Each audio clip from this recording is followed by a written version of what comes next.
కొన్ని కొన్ని విప్లవాత్మక నిర్ణయాలు తీసుకోవడంలో, తెగించి మాట్లాడడంలో చంద్రబాబు గారికి మించిన వాళ్ళు లేరు. ఆయన పదే పదే చెప్తున్నారు, మీరిక ఇవి మానేసేయండి, కుటుంబ నియంత్రణ ఆపరేషన్లు మానేసి ఎక్కువ మంది పిల్లల్ని కనండి. పిల్లల్ని కనకపోతే ఆర్థిక వ్యవస్థ అస్తవ్యస్తమైపోతది. మీ భవిష్యత్ తరాలు నాశనం అయిపోతాయి. ఎంతమంది పిల్లల్ని కంటే అంత బెటరు అంటూ దానికి ప్రోత్సాహాలు కూడా ప్రకటించారు.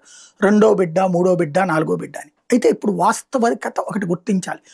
ఈ కాలంలో ఈ జంక్ ఫుడ్స్‌కి అలవాటు పడి, అంటే తల్లులు వండే ఓపిక లేక పిల్లలకి హోటళ్ల తిండ్లు అలవాటు చేయడం, జంక్ ఫుడ్స్ అలవాటు చేయడంతో దాదాపు గత 15, 20 ఏళ్ల నుంచి కూడా జంక్ ఫుడ్స్‌తో పెరిగారు పిల్లలు. అలా పెరిగినటువంటి తరానికి గర్భస్థ సమస్యలొస్తున్నాయి. వాళ్ళ కడుపొచ్చే అవకాశాలు తగ్గిపోతున్నాయి. ఫెర్టిలిటీ కెపాసిటీ మగపిల్లల్లో కూడా తగ్గిపోతుంది. దాని పర్యవసానమే పుట్టుకల సంఖ్య తగ్గిపోవడం. ఈ సందర్భంలో సరగసి లాంటి వాటిని ప్రోత్సహించాలన్నా పెద్ద కష్టమే అవుతుంది. అయితే కని పిల్లల్ని ఇచ్చేవాళ్ళు సంఖ్య పెరుగుతూనే ఉంది. ఇప్పుడు నిన్న హైదరాబాద్‌లో ఏదో పిల్లల్ని అమ్మే ముఠాని పట్టుకున్నారన్నారు. దానికి విజయవాడోళ్ళు ఎళ్లి కొనడానికి ప్రయత్నించారని, దానికి వేరే దేశంలో ఉన్నటువంటోళ్ళు మధ్యవర్తిత్వం చేశారని చెప్తున్నారు. 6.5 లక్షలకి ఒక బిడ్డని. ఇప్పుడు మనం శుభ్రంగా రాష్ట్ర ప్రభుత్వం తరపునే ఒక చట్టాన్ని తీసుకొచ్చి, ఎక్కడ పిల్లలనైనా సరే ఇక్కడ దత్తత తీసుకోవచ్చు.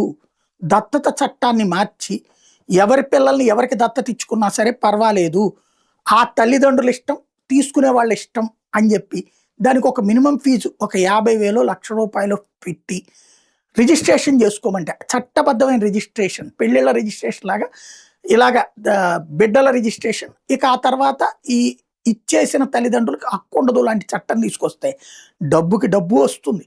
మన రాష్ట్రంలో పిల్లలు లేని తల్లిదండ్రులకు పిల్లలు దొరుకుతారు. లేదా ఇతర రాష్ట్రాలు ఇట్లాంటి సంక్షోభాలు ఫేస్ చేసేటటువంటి వాళ్ళు ఇక్కడి నుంచి తీసుకెళ్తారు. పిల్లలు ఏది చుట్టూ ఉన్న సమాజంలో పిల్లలు లేని గొడ్రాళ్ళుగా పిలిపించుకోకూడదని, ఎవరో ఒకళ్ళని పెంచుకోవాలని అనుకుంటున్నటువంటి వాళ్ళు, బంధువులకి తమకు పుట్టిన బిడ్డ అని చెప్పుకోవాలనుకుంటున్న వాళ్ళు బోల్డంతమంది. లేదా బంధువులందరి సమక్షంలో కూడా బిడ్డల్ని దత్తత తీసుకోవడానికి సిద్ధపడుతున్న వాళ్ళు బోల్డంతమంది. ఇక్కడ తల్లిదండ్రి లేక, లేదా ఉన్న తల్లిదండ్రి పోషించలేక సతమతమవుతున్నటువంటి కుటుంబాలు అనేకం. ఈ రెండిటి మధ్యన అనుసంధానం చేస్తే బాబు గారిని నిరంతరం గుర్తుపెట్టుకుంటారు. అటు ఇచ్చిన తల్లిదండ్రులు, ఇటు పెంచుకునే తల్లిదండ్రులు. ఇది గుర్తుపెట్టుకుంటే బెటర్.